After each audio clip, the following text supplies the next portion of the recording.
السلام عليكم ورحمة الله وبركاته. سو دوادا Global Business Group kan kusoo dhawaada. Maanta waa Sabti, ballanteennuna waxay ahayd in aan Sabti walbo aan aruurino su'aalo dhowr ah oo asxaabtana la wadaageen. Aan research aan ku sameeyo aniga personally wixii hore aan aqoon ugu lahaa iyo waxa igu cusub labadaba. kadibna jawaabahooda aan la soo share gareeyo asxaabta groupkan ku jirto si ay uga faa'iideystaan. hadafka ugu weyn waxa weeye inaan waqti iyo lacag iyo maaragtay aan ku badbaadino wixii kale awoodeyna hadii la yiraahdo. waa tahay haddii su'aal aad qabto mar walba groupka ku soo qori kartaa. haddii laakiin aad jeceshahay su'aashaada in si video looga soo jawaabo, fadlan su'aashaas ama WhatsApp igu soo dir ama email igu soo qor ama groupkan videogan comment garay hoosteeda ku qor, kadibna waan akhrisanaynaa waana kaaga soo jawaabaynaa. waa tahay maanta waxaan nasiib u yeelanay 11 su'aalood inaan helno aan ka jawaabno haddii la yiraahdo. 11 su'aalood ayaan insha Allah aan mid uga jawaabaynaa. fadlan videoga dhameyso, fikirkaadana ila wadaag sidii kula tahay insha Allah, iyo wixii improvement iyo mataqaanaa aan ku dari karno mar walbo. waxaan u baahannahay inaan expectation-kiina iyo waxa aad naga filaysaan, heerka aad naga filaysaan inaan gaarnaan jecelnahay. marka meelaha aan ka gaabino feedback-giina waa muhiim, noogu soo diro insha Allah waana ka jawaabaynaa haddii Ilaahay yiraahdo. waa tahay waxaan ku bilaabayaa su'aasha ugu hore. su'aalahan dhammaantood waxaa noo soo diray dad groupka ku jiro. waana 11 su'aalood weeye. qaar emailka lagu soo qoray, qaar iyadoo WhatsApp cod ahaan lagu soo duubay, qaarna commentigan ka akhrinay. sidaas noocyadaas u kala baxaan. okay, su'aasha ugu hore qof Kenya jooga ayaa soo qoray. wuxuu yiri sideen lacag go'an ii sheeg oo Amazon aan ku bilaabi karo. okay, jawaabta aan siinayna waxay tahay casharada koorsooyinkan waa uga hadalnay. lacagta Amazon aad ku bilaabayso cid kuu sheegi karta malaha. haddii aad maanta aad rabto Amazon inaad ku iibiso qalinkan oo 100 xabo ah, iyo haddii aad rabto inaad ku iibiso computerkan oo 100 xabo ah, isku lacag ma invest garanaysid. marka productiga aad rabto inaad iibiso ayay ku xiran tahay lacagta aad ku bilaawdo.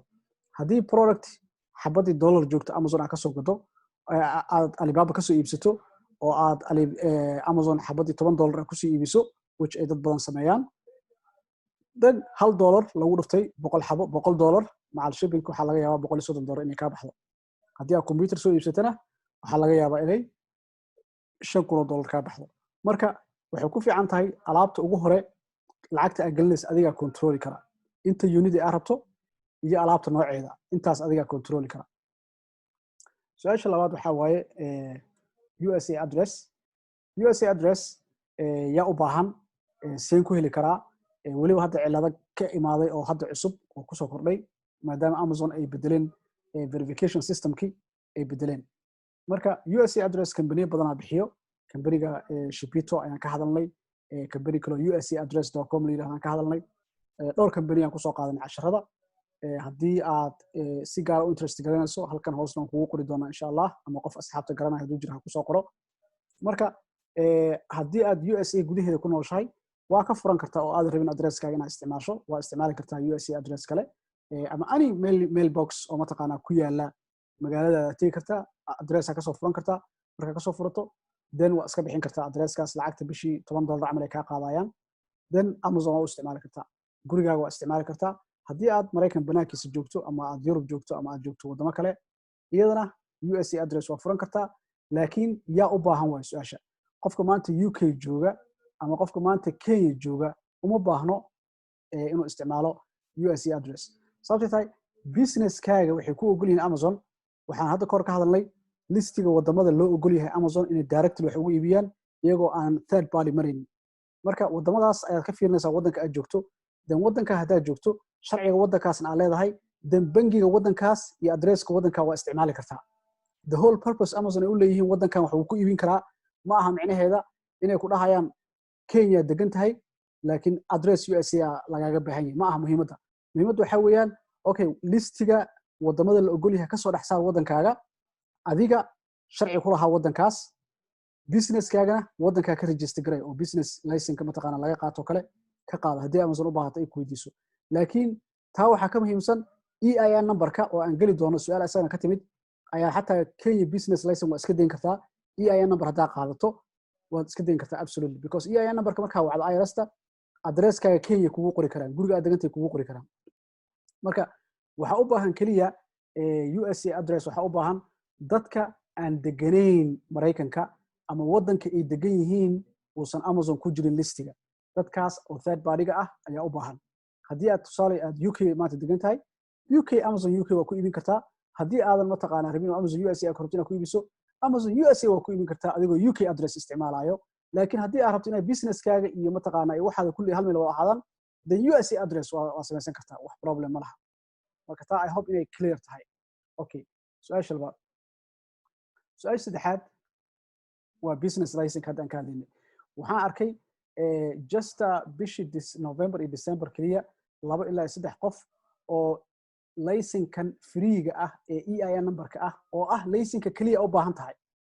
lacag looga qaatay qof 200 iyo xogaa looga qaatay qof 500 looga qaatay qof 800 looga qaatay intaba waa arkay marka koorsada Amazon FBA business ee aan sameynay ee the game change ah waxaan si clear dadka ugu tuseynaa step by step sida aad EIN number u qaadan lahayd haddii aad Maraykanka joogto iyo haddii aad caalamka kala joogto marka I don't know qofka intuu daawaday casharadaas haddana lacagtaa ka bixiyay ma garanayo for some reason laakiin ogow online marka wax ku iibinayso ha noqoto Amazon ama website-kaaga ha noqoto ama dropshipping ha noqoto ama wax kale ha noqoto online marka wax ku iibinayso magaalada aad degan tahay siriga aad degan tahay wax shaqo ee ku leedahay online-kaas ma jirto waxa shaqo ku leh waxaa weeye waa IRS-ta waa EIN numberka because website-kaaga ma laha sirigaas lagama laha dhul property ay leeyihiin iyaga website-kaaga oo aan license uga baahan tahay oo public health-gooda inuu jeegareeyo uga baahan tahay ma aha saa darteed license-ka online business-ka wuxuu ku xiran yahay ama social security-gaada ama EIN numberka EIN numberkana waa 100% free weeyaan qof walbaana qaadan karo ama Maraykanka joog ama xeelada qaxootiga ee ifo ee aan ku noolaan jiray joog it doesn't really matter the way Ingiriiska ugu dhahaan okay that is why I'm telling you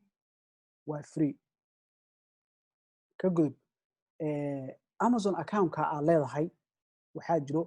ninka la yiraahdo Jeff Bezos muddo wuxuu ku jiray the richest guy in America or in the world uu ku jiray I know a lot of tajiriin kale waxaa jiraan isqarinayaan oo asaga ka lacag badan way jiraan we know that but Amazon waxyaalaha uu lacagta ka sameeyo waxaa ka mid ah professional account-ka $40 ay bil walba bixinayso hadday 1 million salaries ay min $40 bil walba bixinayaan ama waxay iibiyaan ama iibin taas kaliya waa lacag badan ah waxa iibisana wax uu ku siileeyay marka that's why adigana you have to be smart how can you be smart one Amazon account hal Amazon account waxa loo ogol yahay 100 qof inay use gareyso yani waa 100 qof oo kala product ah kala duwan isku qorshe aan ahayn isku category aan ahayn ayaa hal account wada isticmaali karto marka why adiga kaliya $40 oo bixinaysa if you have a friend oo groupkan ku jiro isfahansantiin waxaad tiraahdaa hey ana already account-ka furtay $40 bixiya sama garan alaabtaada soo gasho ku iibi aniga waxaan ku jiraa category-ga beauty-gan ku jiraa adiga category-ga waxaa ku jirta home and kitchen-ka yaa la isku saqajaamin qof walba alaabtiisa gaar ha u ahaato alaab aniga iibinayo oo aan keenay hayga daba iibin alaab adiga keentana kaada iibin maayo laakiin account-ka aan share gareyno qof walba access gooniyu lahaanaya emailkiisa emailkaada laba kala ahaanayaan authority-ga labadiinaba admin aad tihiin labadiinaba alaab waa la istigareyn kartaan labadiinaba source-ga bangiga waa arki kartaan haddii aad xataa bangiga ka cabsanaysaan oo waayo Amazon hal bangiga lacag ku soo shubaysaa bangiga ka cabsanaysaan waxaad furan kartaan wax la yiraahdo Pioneer Receiver Account ayaa furan kartaa Pioneer Receiver Account markaa furataan then lacagta waxay ku soo dhacaysaa Amazon marka ku soo dhacdo Pioneer Receiver Account ku soo dhacaysaa nin walbana lacagtaas wuxuu u qaybinayaa meeshii uu asaga bangigiisa lahayd loogu wareejinayo Pioneer wuxuu fududeyn karaa inuu lacagta nin kala wareejiyo 2 qof hadii isla leedahay ama 10 qof hadii isla leedahay inuu nin kala wareejiyo marka solution badan banaanka yaalo oo aad mataqaan runtii ka faa'iideysan karto dadka hadda Soomaaliya joogo oo ay struggle badan ugu jiro inay passport Soomaaliya helaan ama maaragtay Amazon ka shaqeystaan waxyaalaha ugu fudud waxa waaye groupkan just xoogaa yar dabeecadaada yara bedel yara shashandhay qof groupka ka baro la saaxiib isku day inaad mataqaanaa wax kusoo kordhiso qofkaas waqtigiisa un maaragtay aniga ha la caawiyo aniga waxa lee qabto everything adiga special ha iska dhigin adiga wax qabo dadka isku dhex dar la hadal dabeecad fiican yeelo then qof maaragtay meelahan kala jooga la idea ku darso waxaa tiraa niyo Amazon ma ku jirtaa ha USA ma joogtaa Europe ma joogtaa inta Kenya ma joogtaa yes account kan share gareyno soo ma garan and then hal is caawiyo marka adigana qofka Soomaaliya jooga kale waxa ka harayo caqabad dheer oo amar lahayd inaad address USA ka furato iyo number inaad furato waxyaalo badan waxaan kale ee mugdiga ah qofkan ama productiga arka ama laga xada ama sansaan waniyo hadda dadka aaminin oo riski aad qaadan waliga meesha taaganaysa oo khasaari wax waa ka dhumayaan wax waa ka halaabayaan wax waa ka dib dhacayaan but you still have to keep trusting people waa sii soconaysa dadka geedi iska baxay ma aha haddii aad aragto qof adiga disappoint kugu sameeyay waa ka soconaysaa but that doesn't mean like hadda kor qofkaas wax uu sameeyay qof kale aad u aqoonin ma aamina wax kuma darsanayo wareer waa so that's why you have to keep moving keep rolling way ku fududanaysa wax walba adiga wax ku fududanaysa sameey insha Allah marka waxaan dhahnay share account-ka laba u kala baxaa marka Amazon share account-ka ina idinka qof intuu soo galo oo labadiina admin aad wada noqotaan waa gooni weey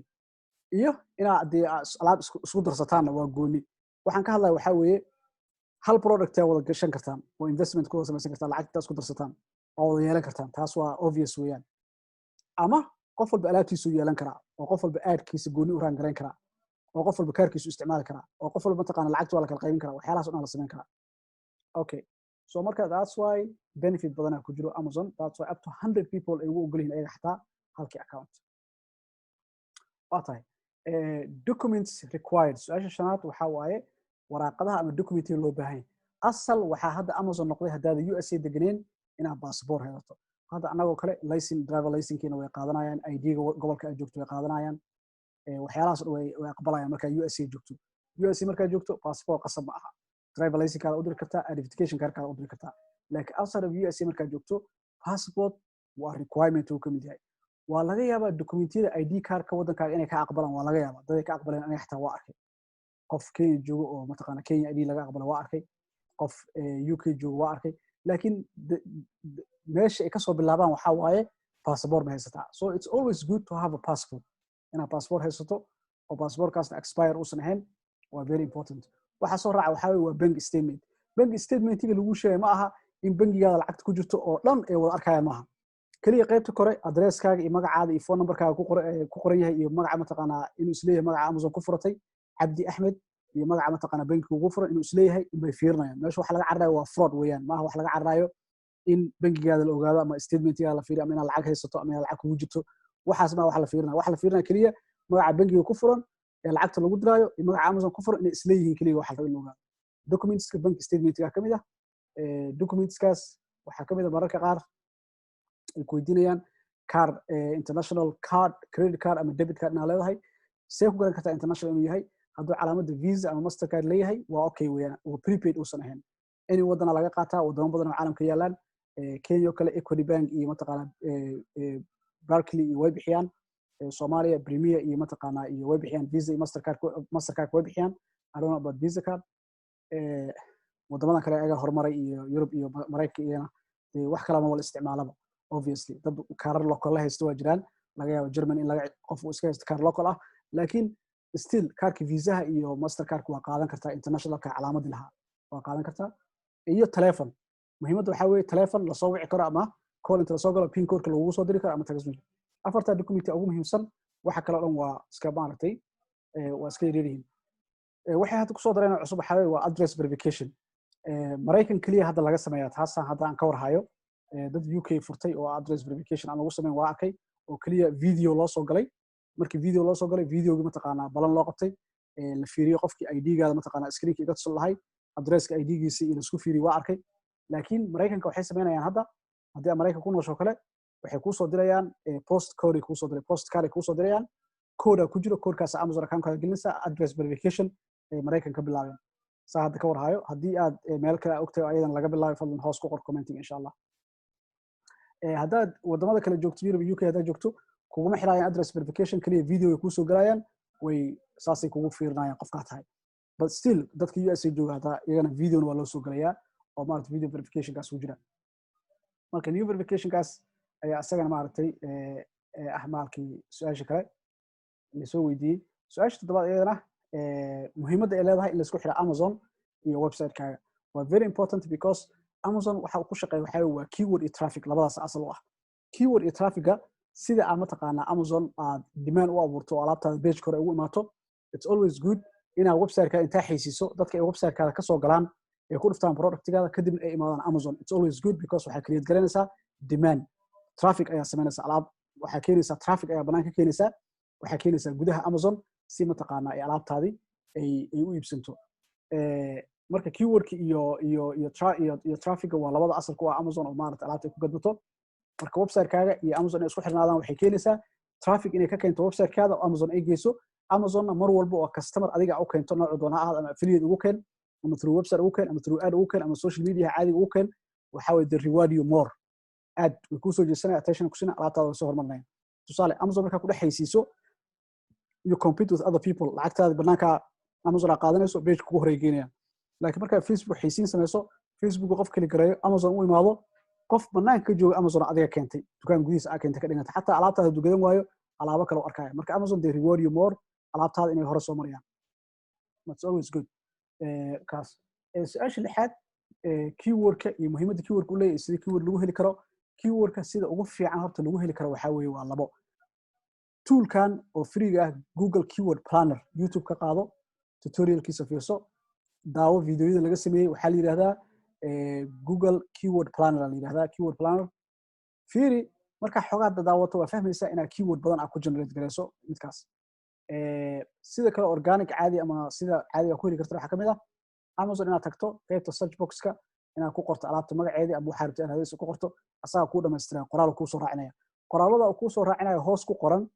marka search box-ka Amazon wax ka raadinayso hoos ku qoran waa ereyada ugu soo dhow ee alaabta lagu raadiyo badan weeyaan saasna ku heli kartaa idea keywords kuma taqaana ku heli kartaa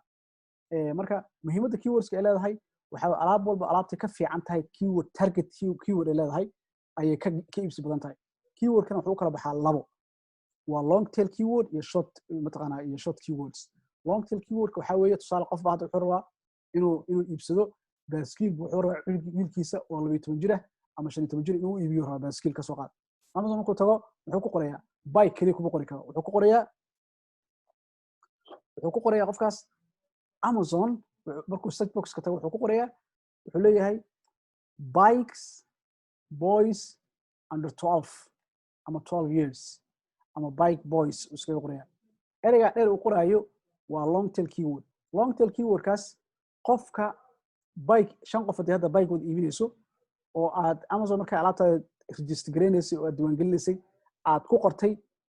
keyword-yada alaabtaada lagu raadin karo ee kamid tahay bike boys 12 years and above aad ku qortay then qofka markuu qoraalkaaga match gareeyo alaabtaada ugu hor soo baxayso si organically u soo baxayso marka keywordka very important weeyaan waxyaalaha alaabtaada lagu raadiyo oo customerka ay ku raadinayaan Amazon ay ugu raadinayaan in aad ka dhigato mataqaanaa premium search keywordkaada inaad ka dhigato waa very very important weeyaan ads waxaan ahaa mar walbo Amazon ayaa ugu khatarsan inaad Amazon gudaheeda ku dhaxaysiisaan number 1 ah haddii aad Amazon aad rabto inaad ka gudubto Google Ads-ka is also good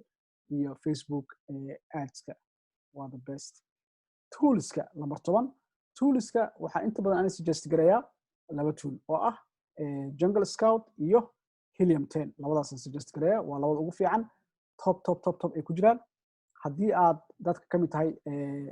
package-da ka iibsada Abadir Academy oo anaga shaqadeena tahay inaan toolskii iyo mataqaanaa keywordkii iyo listingkii wixii dhan ku sameeyno haddii anaga aad naga iibsatay then uma baahna inaad tools aad raadsato because toolska anaga hayna already waa isticmaalanaa keywordka iyo titleka iyo descriptionka iyo alaabtaada iyo sawiradaada wixii kulli anaga kugu diyaarinayna insha Allah iyadana package-daasna waa iibinaa tan ugu dambaysa oo ah aadka Amazon gudaheeda dad kala duwan oo alaabo kala duwan leh ama wada isticmaali karaa yes way isticmaali karaan qof walba mataqaanaa haddii hadda aniga iyo Cabdi iyo Maxamed iyo Saciid kulli aanu product ugu jiro qof walba mataqaanaa uu admin power uu leeyahay muhiimaddu waa admin power inuu leeyahay qofka oosan editor ama viewer kaliya uusan ahayn hadduu admin power leeyahay then anigana I can run ads qofkan he can run ads qofka kale he can run ads kulligeen we can all run ads qof walba mataqaanaa separate wuu gelin karaa iyo kaarkiisa ama kaarka meesha ku jiro isticmaali karaa wax dhibaato ma laha we seen that happen before insha allah intaasaan kusoo koobaya waxaan ka codsanayaa hadday jiraan su'aalo fadlan whatsappka igu soo dir gmailka igu soo dir ama commentiga halkan igu reeb waxaan diyaar u nahay 100% insha allah sabti walba inaan soo gelino su'aalaha aan noo soo dirtaan jawaabahooda oo maaragtay kooban anagoo waqti badan iga qaadin si aan igu save gareyno waqtigiina su'aalaha Amazon kaliya inay ahaadaan muhiim ah guud ahaan e-commerce ahaan karaan dropshipping ahaan karaan waxay ahaan karaan mataqaanaa Alibaba AliExpress e-commerce oo inay wada ahaan karaan noocay doonaan saasaan isku gudana insha allah aad baan uga mahadcelinayaa dhalinyarada su'aalahan soo diray qaar waxay ka imaadeen Soomaaliya qaar waxay ka imaadeen Kenya UK waxay ka imaadeen Germany ka imaadeen USA ayaa kamid ah su'aalaha la soo diray iyo waxa ugu dambeeya wiil isagana maaragtay South Africa joogo ma sha Allah marka intaasaan kusoo koobaynaa su'aalihiina waa muhiim soo dir si aan uga soo jawaabno insha Allah sabti walba halkaan aan balan ah sabtideedana waa waqti dheer weeye waan ogahay wixii kale su'aalaha qabto oo aad la soo karin videoga halka ku soo post garay diyaar baan u nahay inaan ka caawino aan kaaga jawaabno wassalaamu calaykum waraxmatullaahi wabarakaatuh